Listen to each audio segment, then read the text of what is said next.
I sat motionless, feeling trapped as my wife of 25 years explained the reasons behind serving me divorce papers. I struggled to fully comprehend her words. She noticed my distraction and asked if I was present. I apologized, admitting I had zoned out. She reiterated the terms of the divorce, emphasizing their clarity and non-negotiability. She insisted I keep the house, cars, and all the money in the bank. She urged me to sign, assuring me the process would be finalized in 3 months. Speechless, I reflected on our life together. Marcy and I had been together since high school, raising our twin daughters, Cindy and Sandy, who went off to Columbia University. We had a cozy suburban home, both drove Volvos, and Marcy had her own credit cards and phone. I never denied her anything, never strayed or mistreated her. She never seemed discontented or voiced any grievances. This blindsided me. Perhaps that was the issue. I hadn't paid enough attention. I get the mechanics of divorce, Marcy, but can you at least explain why? It might be too late to change anything, but I want to understand. Marcy slouched into a kitchen chair, clearly avoiding the conversation, hoping I'd just sign and let her go. Give me something, Marcy. What did I do? You didn't do anything, Alan. You were perfect. Sometimes I wished you'd slip up so I'd have a reason to leave, but you never did. You did a great job with the kids and put them through college. You always gave me what I wanted, even when I was difficult. You got us a nice house. My folks love you. Don't think you're at fault because you're not. She appeared about 45, with flawless skin and perfectly styled light brown hair gleaming in the sunlight. She jogged often, maintaining a toned physique and tan. Weekdays found her casually dressed, but she could glam up when she chose. Marcy thought she was as perfect as me, or so she said. I couldn't fathom what was truly happening. I'm sorry, but this doesn't add up. There has to be a reason. You can't just brush it off like that. There's more to it. Alan, I'm trying to spare your feelings and save face. Let's leave it at that. No, Alan, I found someone else. He's a real estate developer with a swanky apartment overlooking the river and a sleek black Mercedes. He's attractive, wealthy, and head over heels for me. You've always been, and still are, a grocery store clerk. I'm not knocking your job. You've always provided and made us comfortable, but you'll always be a clerk.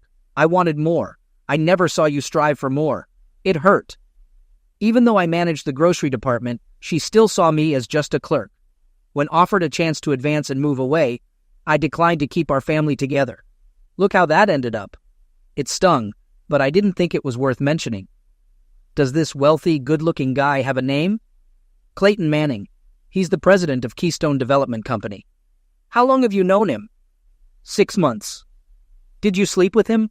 Marcy sat up straight in her chair. Her eyes scanned the room before locking onto mine. Yes, I've been avoiding this, but since you insist, yes, we were still married. Yes, I cheated on you. I was unfaithful. Are you satisfied now? I sat for a moment, then reached for the divorce papers, signing them in 3 places, initialing 2, and passing them to her across the table. I think he's better suited for you. Sorry to disappoint. I rose and left the room. As I exited, Marcy yelled, No, that's not why. He wasn't better than you, just different. Don't you dare believe that, Alan. Don't you dare. By then, I was out the door.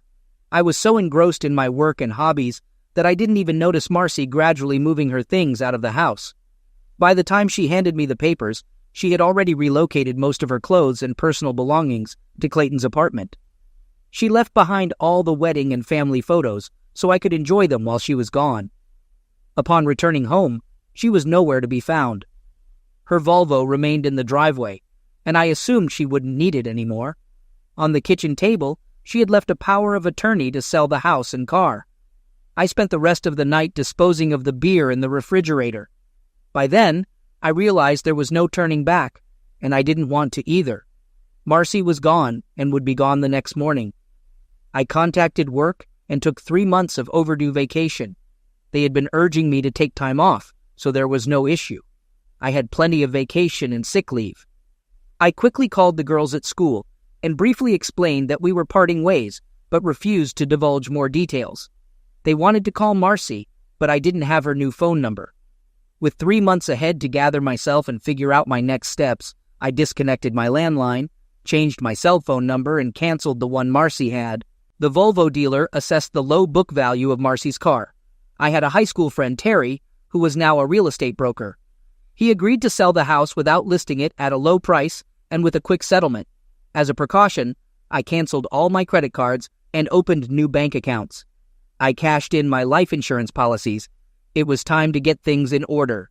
I went through the house and collected everything that might belong to my wife. There was enough stuff to fill 3 trash bags. I packed the girls' personal belongings into boxes and stored them in the closet next to the house. I spent 3 hours sorting through family photos, putting all the girls' pictures in a box for them. All of Marcy's pictures went into the trash can. It might have been foolish, but I didn't care. The primary issue I faced was a lack of direction. I had no idea what I would do after 3 months. Would I stay here or leave? Would I continue working or seek something new? I had 2 hobbies. I mainly collected coins, especially those with an Indian head on them. They were easy to collect and readily available. I bought and sold them on eBay and enjoyed it.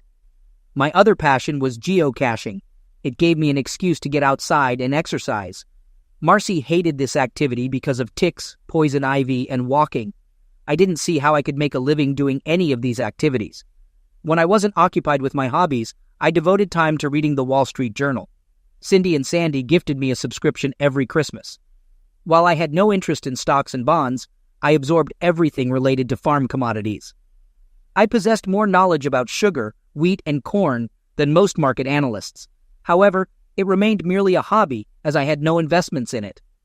My research extended to Keystone Development and Clayton Manning. Terry Davis unearthed more information about Clayton and his latest project than I could ever manage, delving into details with a friend at a local bank. I eagerly awaited his findings. Weeks passed without any sign of Marcy. The girls called weekly, but their mom remained silent. I felt their support, yet they still had to show loyalty to their mother. Holding a few yard sales, I cleared out many items, leaving enough furniture to maintain the house's appeal to potential buyers. Marcy and Clayton's photo appeared in the society section of the Sunday paper, attending a political rally with local dignitaries. After a couple more weeks, Terry presented a lowball offer on the house, well below its appraisal, but with a 60-day closing, which suited me. He had intriguing information about Clayton and proposed a lunch meeting. I figured I needed a break from the house and accepted. Hayes Mountain stood out as a prime location for hiking and geocaching. Although I'd already found all the geocaches there, 3 landmarks remained to be discovered.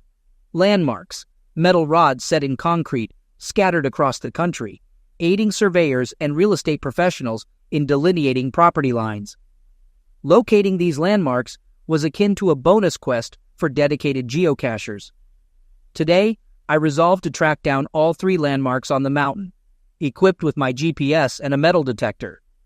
Hayes Mountain, nearly 2,000 acres in size, mostly belonged to the Madison Land Trust, which relied on donations to preserve its expanse amidst encroaching urban development. Adjacent to the trust's parking area, an orchard and farmhouse were up for sale, marked by a prominent sign. As I parked, I wandered over to the orchard fence, feeling a pang of sadness at the prospect of this picturesque site succumbing to development. "Are you considering buying it or just enjoying the view?" came a voice from behind. I turned to see an elderly man approaching, dressed in overalls and a John Deere cap. I chuckled. "If I had $1 million, I'd snatch it up in a heartbeat," I replied. He grinned back. "Do you think you'll have any trouble selling it?" he asked. "Well, I've got some interested parties, but I'm holding out as long as I can," I replied. "Why's that?" I inquired. "I was hoping the land trusts would acquire it, but they're short on cash. They want to preserve the fruit trees as they are, but the developers want to bulldoze everything," he said. "I think it'd be a real asset to the area," I remarked. "But how can the trust compete with those big companies?" he explained.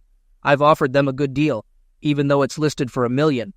I'm willing to let them have it for $600,000, but they're struggling to gather the cash in time," he replied.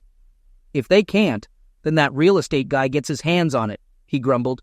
"He's been pestering me every week." "An option isn't a sure thing, right?" I asked. "Nope," he said. "He pays $100,000 for the option to buy it later for $1 million. If he can't come up with the cash, he loses that money. It's a good deal for me, but I don't want him to succeed," he added. "He's got the funds locked up, so he's in the clear. The problem is, he needs all 6 properties for the deal to go through. That's why he's offering more than it's worth." "What if you don't sell him the option?" I inquired. "He'll be in serious trouble," the old man chuckled. "If he doesn't get that lot, the whole deal falls apart and he loses everything. He's invested maybe $1 million. His backers will bail and you'll be left high and dry." "I'd help you out if I could," I said sympathetically. "Appreciate it," he replied, sounding somewhat resigned. "They all say that." We shared another laugh, and I set off on my walk. His mention of Keystone caught my attention. The landmarks were about a mile apart, at least as the crow flies. But on the mountain, it felt more like 2 miles. Locating the first 2 markers was easy. They were typical surveyor's markers, but the third one? That was a different story. It was older, harder to find, buried under years of forest debris. When I finally stumbled upon it, I discovered a small brick monument with a bronze plaque attached. It was concealed beneath layers of leaves and dirt. I snapped a picture, thinking it might be worth sharing in a magazine. And then everything changed. As I moved away from the marker, my metal detector started beeping. It was faint, but it was definitely there. I slipped on my headphones and began scanning the nearby area. After some poking around, I unearthed a small iron box wrapped in oil-soaked canvas. It was rusty but sturdy, with a heavy bronze lock. Normally, discoveries like this on public land are considered treasures and handed over to the authorities. But for some reason, that didn't feel right to me. So I tucked the box into my bag and headed home. On the way back, I couldn't stop wondering about the contents of my little discovery. Gold coins, historic documents from the Civil War. The possibilities were endless, limited only by the size of the container.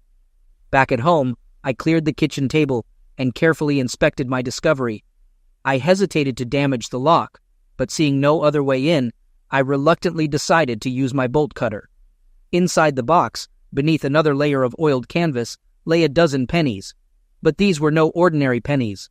They were large cents dating as far back as 1793. Surprisingly, they were in excellent condition, showing no signs of green corrosion. Although I typically favored Indian head pennies for their value, I recalled a book my grandfather left me titled The Quirks of the Penny, which explored various types and varieties of large cents. I found the book dull as I didn't possess any of the coins it described. Yet tonight, it would finally serve a purpose.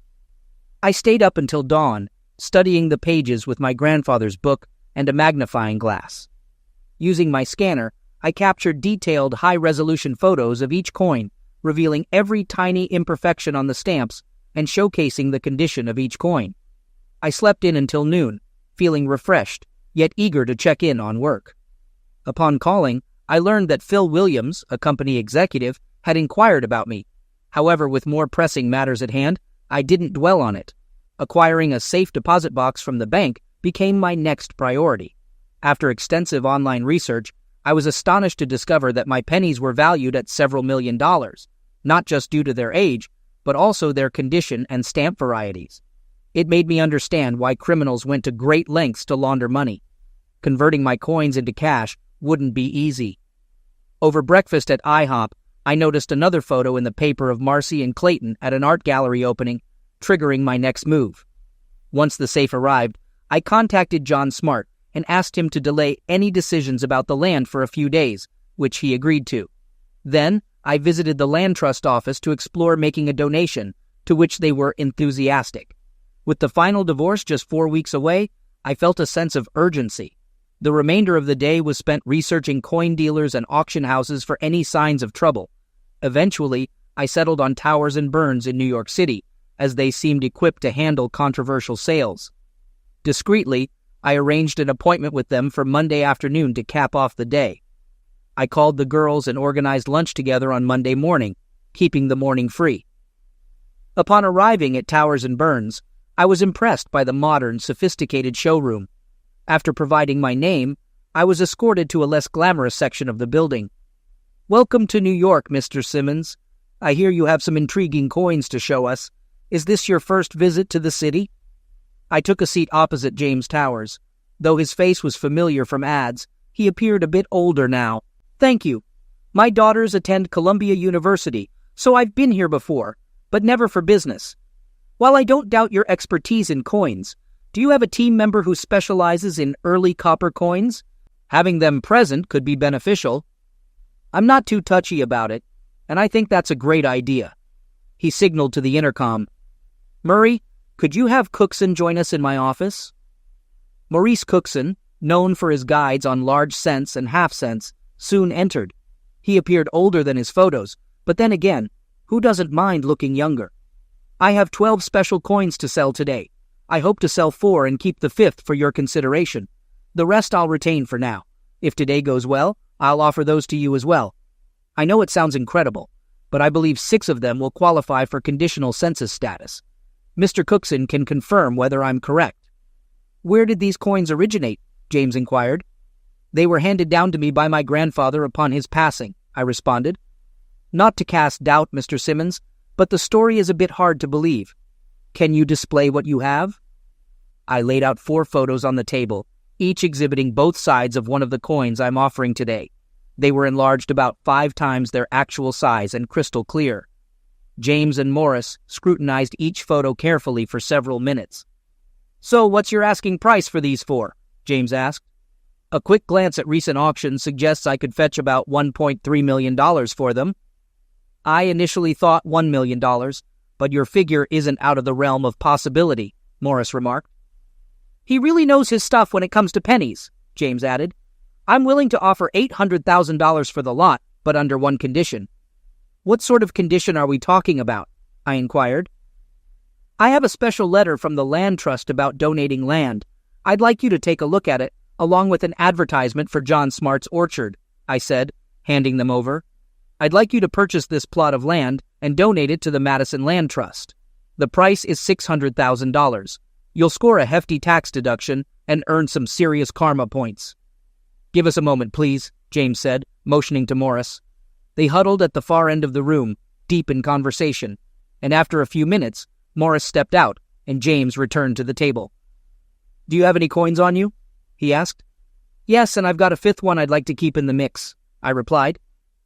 Mr. Cookson reappeared with a purple crown royal bag. We're willing to honor your terms on the land deal and hope you'll do the same on the coin deal, he said, dumping the bag's contents onto the table.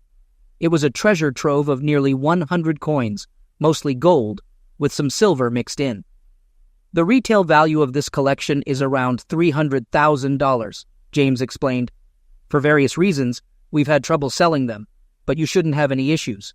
You've sold coins on eBay before, right? I nodded.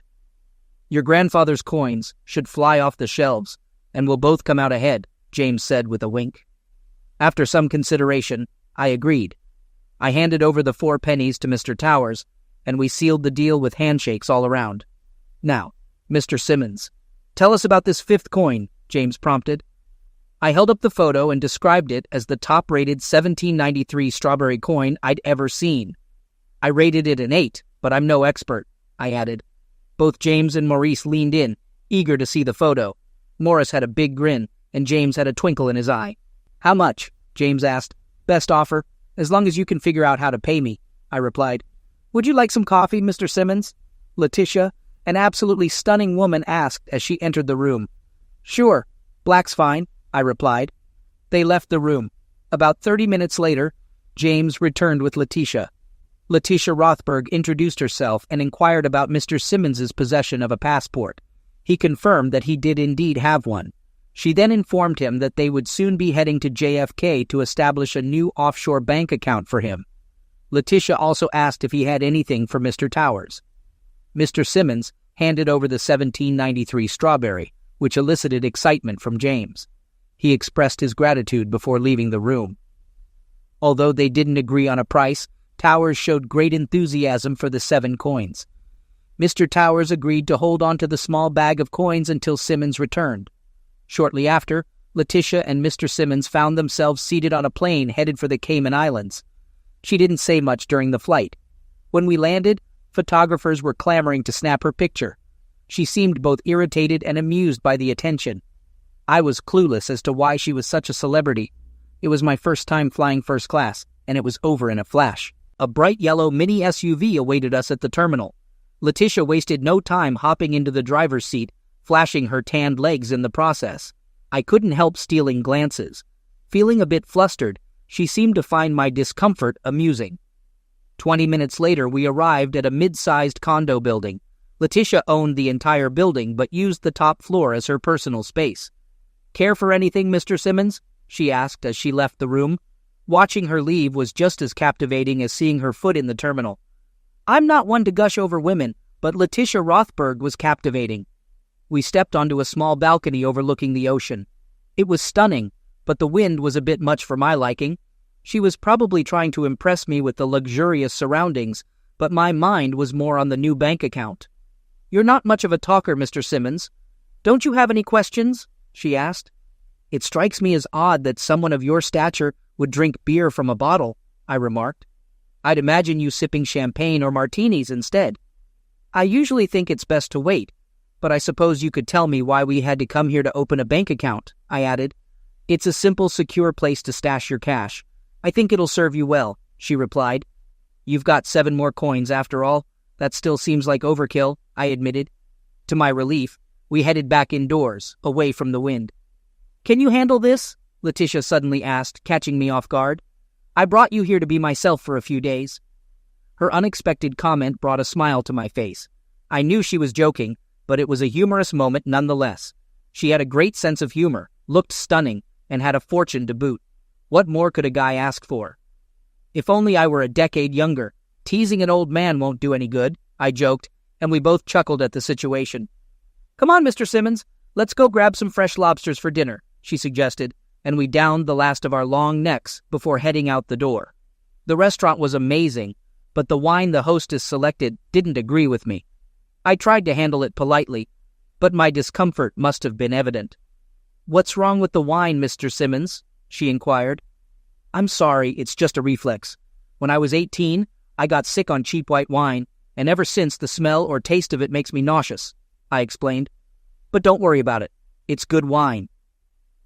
A few minutes later, we were served 2 fresh long necks. Strangely, there wasn't much conversation during the meal. Afterwards, we each had a slice of key lime pie and sipped coffee. "So, tell me about yourself. Are you married? Any kids? What do you do for a living?" she asked, eager to know more about me. "We've got all night, and I'm curious about how we ended up here," she added. "That's quite a few questions," I chuckled. "I have 2 daughters, both studying something related to international banking at Columbia University.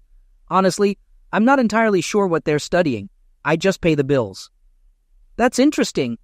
I actually hold a master's degree from Columbia and occasionally lecture there. I've met both of my daughters," I continued. "Did you see them this morning?" she asked. "We had lunch together. They're not too thrilled when I make them skip class," I replied with a smile. "You must have married early if you have 2 daughters in college," she observed. "Yeah, it does sound like a movie line," I chuckled. I felt comfortable with this Mediterranean beauty. I could have conversed with her for hours. As for me, I'm currently separated from my wife. It feels strange to say, I admitted. She left me for some wealthy wheeler dealer. He's probably into building shopping malls or business complexes, judging by his fancy car and big apartment. She said she's moving on, and the divorce should be finalized in about 4 weeks. "That's a flimsy reason to end a good marriage," she remarked sympathetically. "Yeah, I thought everything was fine, until she met this guy. I guess she was never satisfied with my career choice," I reflected. "I had opportunities to advance, but she didn't want to budge. I wasn't thrilled about it, but I thought it was necessary to save the marriage. Now I just feel empty." "And what about you?" I asked, shifting the focus back to her. There was a moment of silence. "How do you tell a beautiful, wealthy, successful woman that you manage a grocery store?" She noticed my discomfort and reassured me, saying, "It's not a big deal. We can discuss it later." "No, it's okay. I'm not ashamed of my profession," I reassured her. "It's just that managing a supermarket as a grocery manager isn't exactly a glamorous job that impresses the ladies. My daughters don't mind, but my wife often conveniently forgot to mention it in conversations. I could tell it bothered her. "Do you find satisfaction in your work?" she inquired, as the server brought more coffee and cleared the table. "Yeah, I do, and I'm pretty proficient at it," I replied. "Mr. Simmons, I know we've just met, but I believe first impressions matter. So what's your initial impression of me?" she asked. Her question put me in a bit of a dilemma. If I expressed my genuine thoughts, I might push her away. But if I attempted to flatter her, she'd see through it and perceive me as insincere. What should I do? In summary, I see you as beautiful, intelligent, educated, and confident, I said, noticing a slight smirk on her face as she tilted her head down and looked up at me. I was hoping for honesty, she confessed. I'm sorry, but we were having such a pleasant evening. I didn't want to spoil it, I apologized. Do you truly have such a low opinion of me? She questioned, her tone becoming serious. Maybe that's why your wife left you for another man. If you hadn't always tried to please her, your marriage would have been stronger. Her words stung, but I had to acknowledge there was some truth to them. You use your beauty and charm to achieve your goals. You're accustomed to getting your way, and I sense a hint of entitlement. You play with men, but fear commitment, yet you seem astute with finances, understanding how to spend and invest wisely. If you weren't so determined to prove yourself equal to any man, you might actually make a good mother, I said, feeling uneasy, but also somewhat annoyed by her earlier comment about my marriage. After a moment of silence, they exchanged looks, and she softened her tone, questioning if he genuinely believed she would make a good mother. As they drove back to the condo, the tension dissipated, and the atmosphere lightened. Their night together turned out uneventful due to separate bedrooms, which suited him fine as he hadn't expected anything. The following morning, he woke to find breakfast waiting for him along with a copy of the Wall Street Journal. Enjoying the tranquility on the balcony, he noticed the wind had died down. About 20 minutes later, Letitia joined him, playfully taking a section of the newspaper as they settled in. They quietly read and savored their coffee, as if it were a routine they'd been following for years. Despite their brief acquaintance, everything felt natural and effortless with her. He mentioned without hesitation that his phone didn't work there, and he wanted to call his daughters. Letitia offered me her cell phone and told me it was mine to use. Anxiously, I asked Cindy where she was and if everything was okay. Cindy explained that she was in the Cayman Islands, staying with a friend, and had to use her friend's phone because hers was acting up. I pushed further, mentioning that a picture of her boarding a plane with Letitia Rothberg was shown on TV the previous night, asking what was happening. Cindy responded that Letitia was the friend she mentioned and questioned why it was a big deal.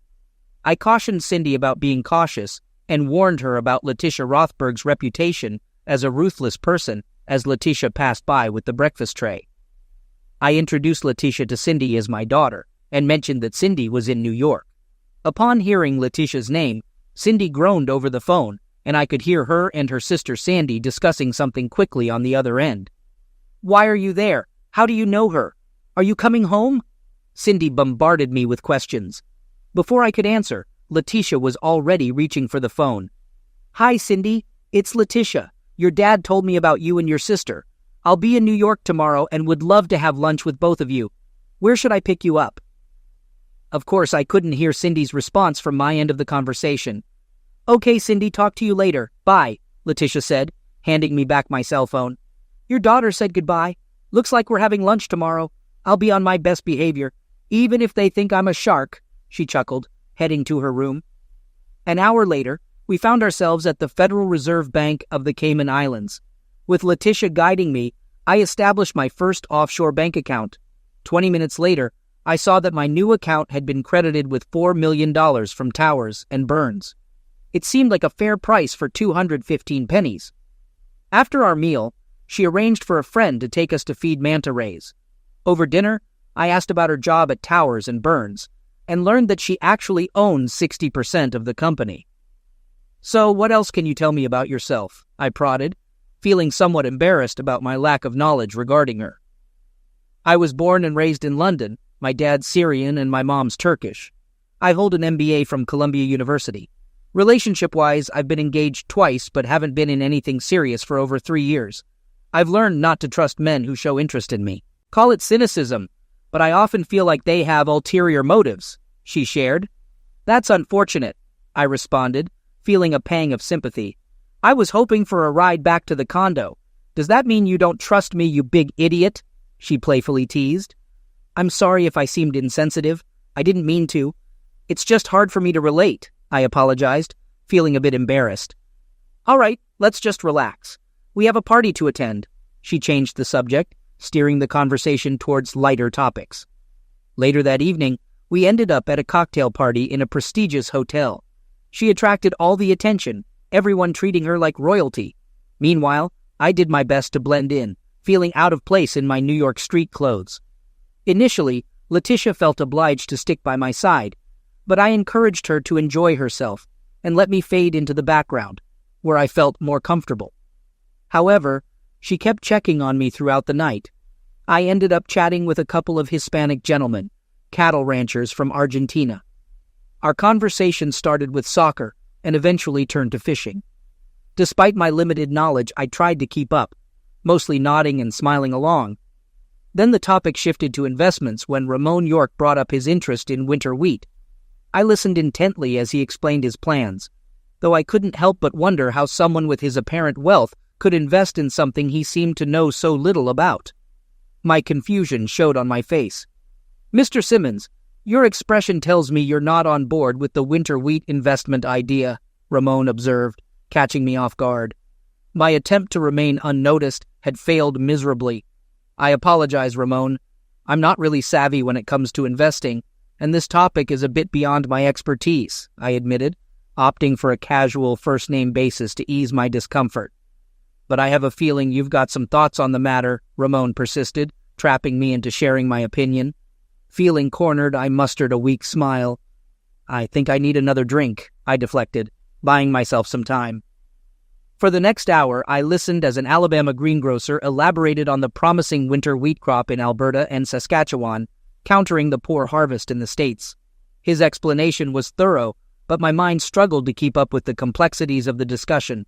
Just when I was running out of witty remarks, Letitia came to my rescue, whisking me away from the intense conversation.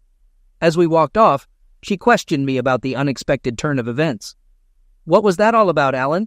We were just chatting about food groceries," she remarked, with a hint of amusement, flashing a small smile in my direction. The following morning, we flew back to New York, where a swarm of photographers awaited Letitia's arrival.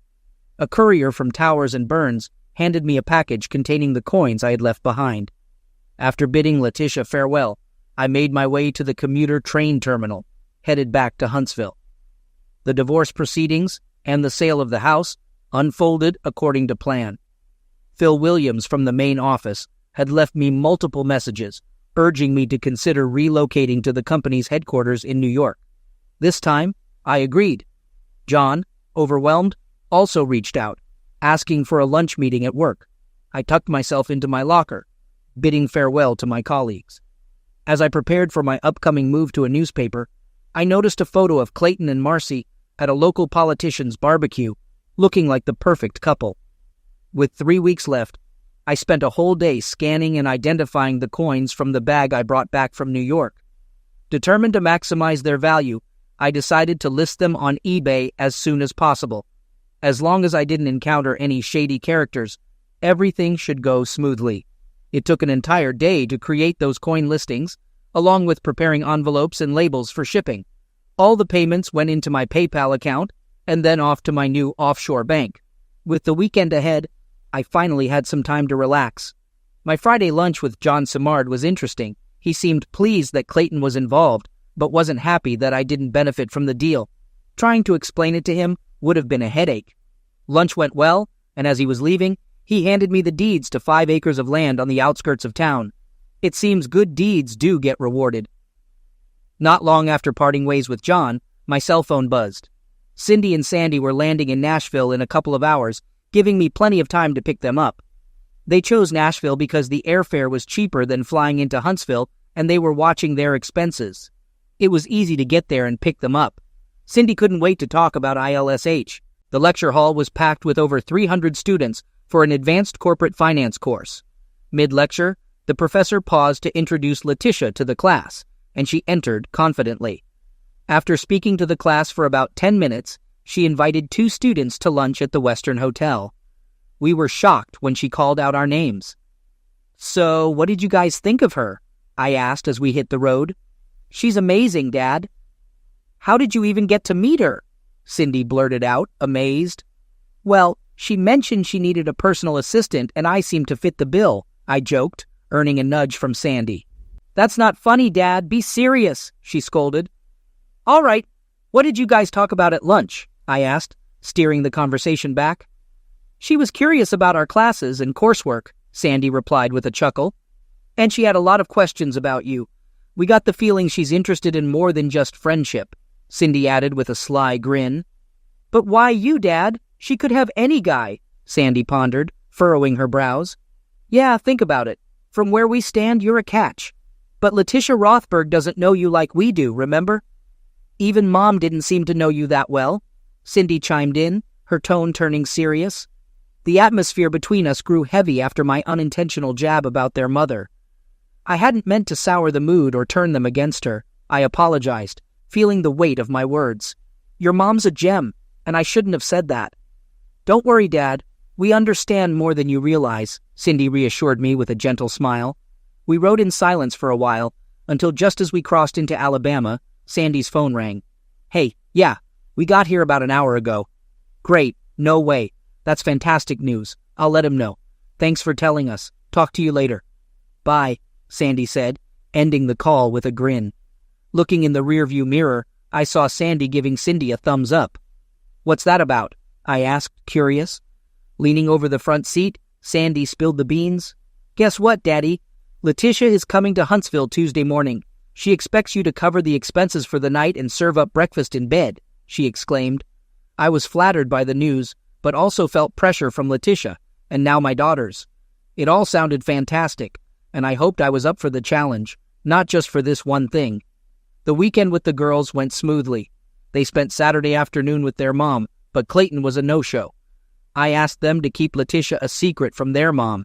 We sorted through all the stuff they wanted to leave at the house, and by the time they left, everything was sorted out. On the drive back to Nashville, I made a promise they made me swear to try to get along with Letitia.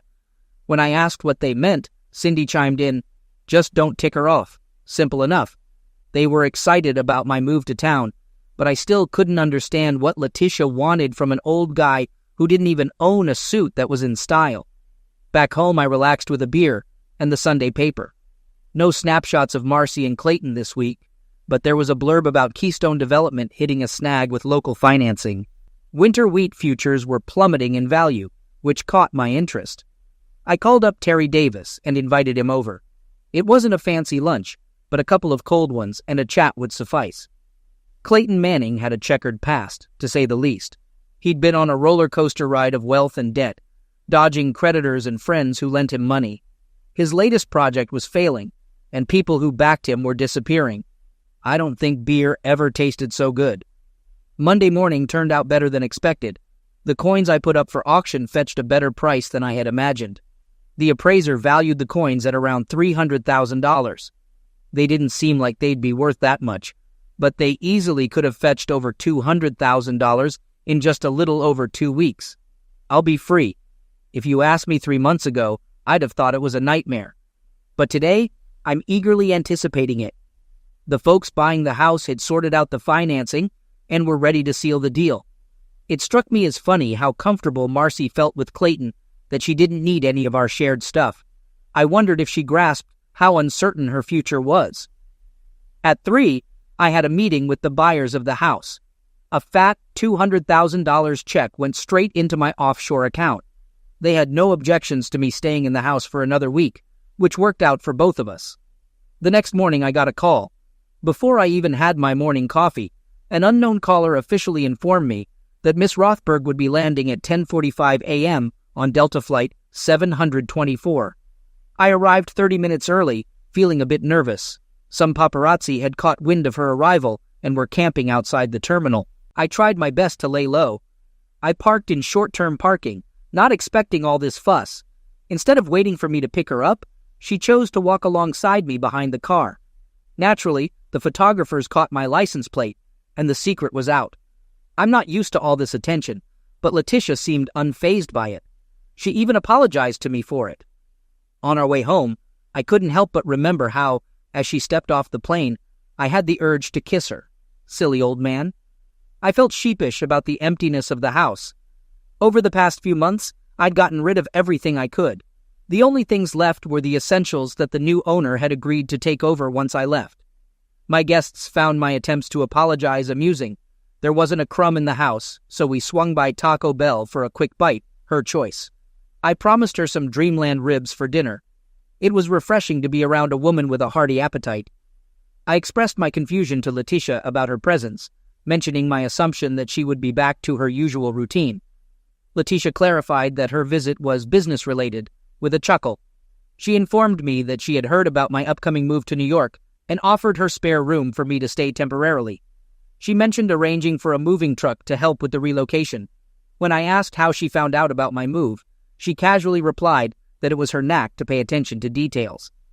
In a playful manner, I joked about her possibly being in cahoots with my daughters, but acknowledged that it would be hard for me to look sneaky.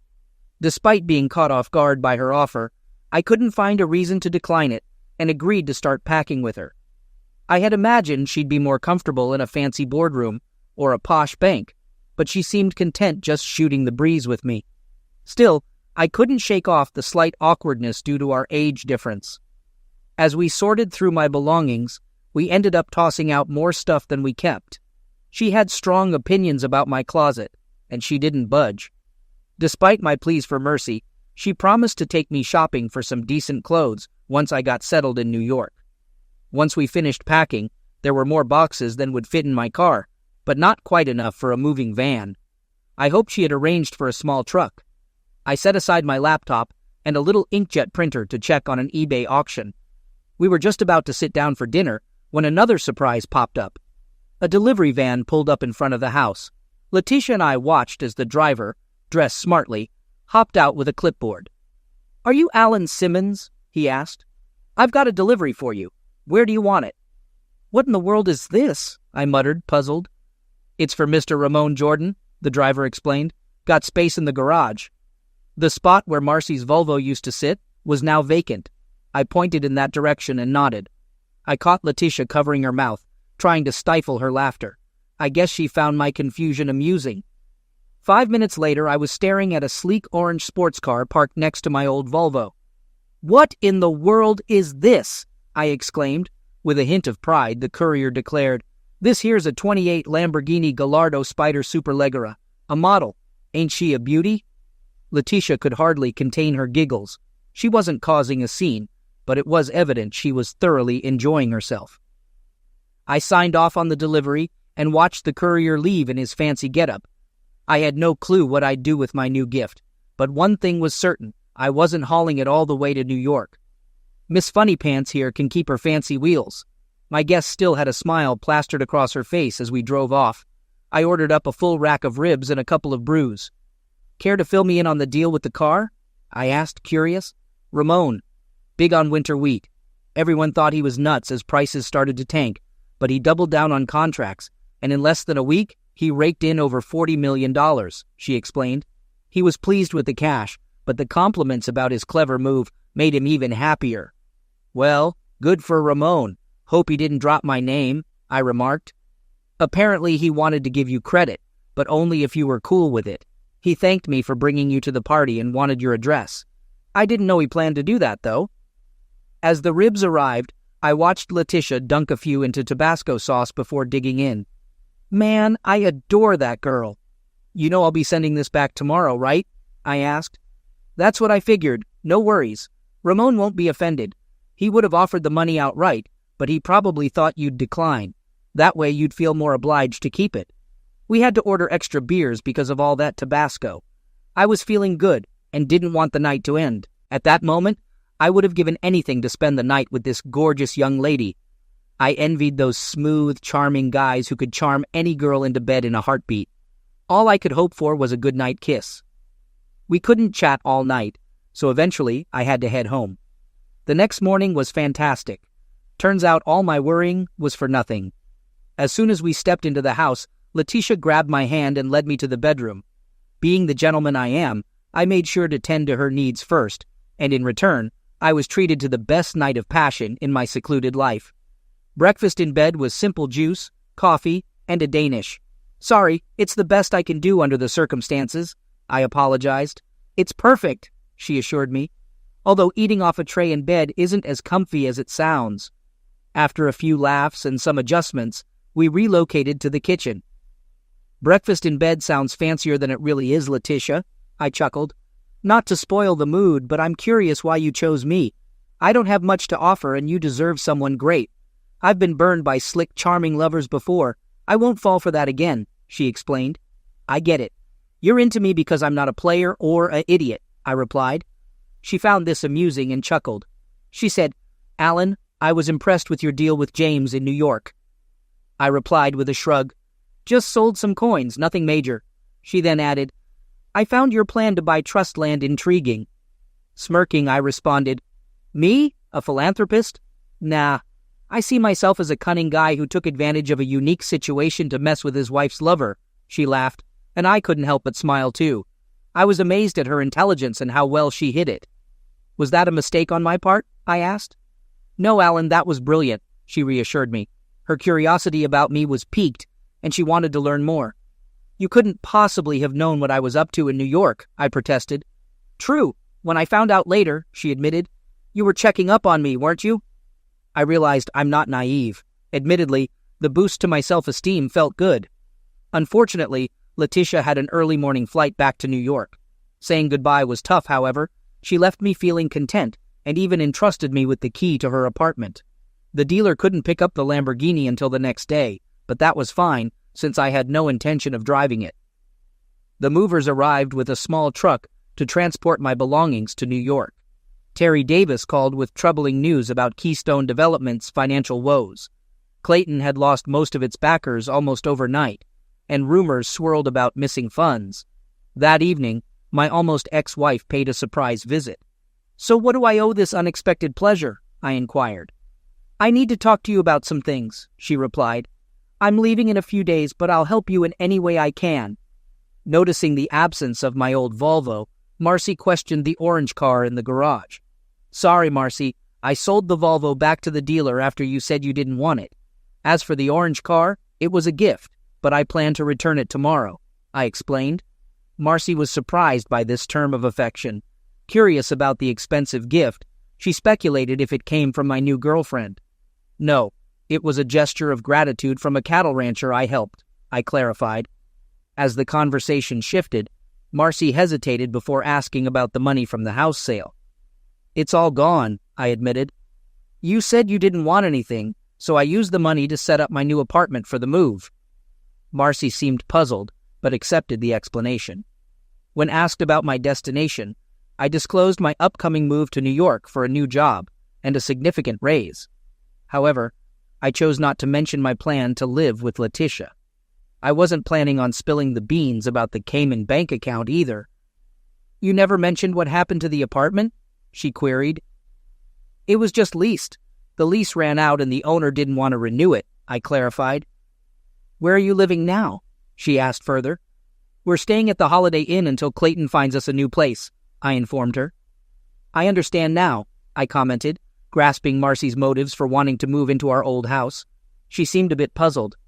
I see, she responded, appearing uncertain. It was clear she needed assistance, but was hesitant to ask. As the conversation paused, I offered, Is there anything else I can do for you? Marcy hesitated before requesting, Could you give me a ride to the Holiday Inn? The ride started smoothly, but then Marcy brought up my girlfriend. Tell me about her, she pressed. She's not exactly a girlfriend, more like a business partner, I explained. What kind of business? She probed. We're not into any business, to be honest. I'm just a clerk at the grocery store, I admitted. Marcy remained silent, gazing out the window, and muttered, Rascal, under her breath. At that moment, I had the perfect chance, to my frustration, to let her know how much those newspaper pictures hurt me. But instead, I chose to keep silent and smiled inwardly. Seeing Marcy in distress, I felt a twinge of guilt, but it passed quickly as I dropped her off at the motel entrance. She departed without a backward glance or a goodbye. Despite feeling a pang of regret, there was also a strange sense of satisfaction. Thursday morning brought an unexpected delivery, the final divorce papers. They arrived earlier than expected, but I wasn't complaining. On the front page of the Huntsville paper, there was a photo of Letitia Rothberg arriving at the airport, accompanied by her sincere friend. Each room at the Holiday Inn received a complimentary newspaper, so Marcy would undoubtedly stumble upon it. During breakfast, I emptied the safety deposit box at the bank, ready to move forward. My 7 pennies will definitely come in handy soon. During Letitia's visit, I expected her to inquire about them, but she never brought it up. All our discussions were purely social. Now I'm bringing up the topic of the auction prices. More than half of the coins were sold at that price, so I spent the rest of the day packaging and getting them ready for shipment. The remaining auctions had to close by noon on Friday. If all the PayPal payments go through smoothly, I'll be able to mail out all the coins the same day. Any dubious buyers will have to wait until bright and early on Saturday morning. I hit the road. Most of the money from my PayPal account got transferred to my Cayman account. I kept a small amount on PayPal just in case I wanted to make an impulse purchase. As I was leaving, the buyers of the house arrived, making it a win-win situation for both of us. The drive up north would take about 12 hours without any delays. Letitia was waiting in the apartment and promised to whip up a homemade dinner for my return. I wondered who would be cooking it. It was reassuring to know that I still had what it takes to capture the heart of such a stunning woman. I was confident I could meet all her expectations. Just as I was crossing into Virginia on Interstate 81, Cindy gave me a call. It turns out Clayton Manning had skipped town, leaving Marcy stranded without a car or a place to stay.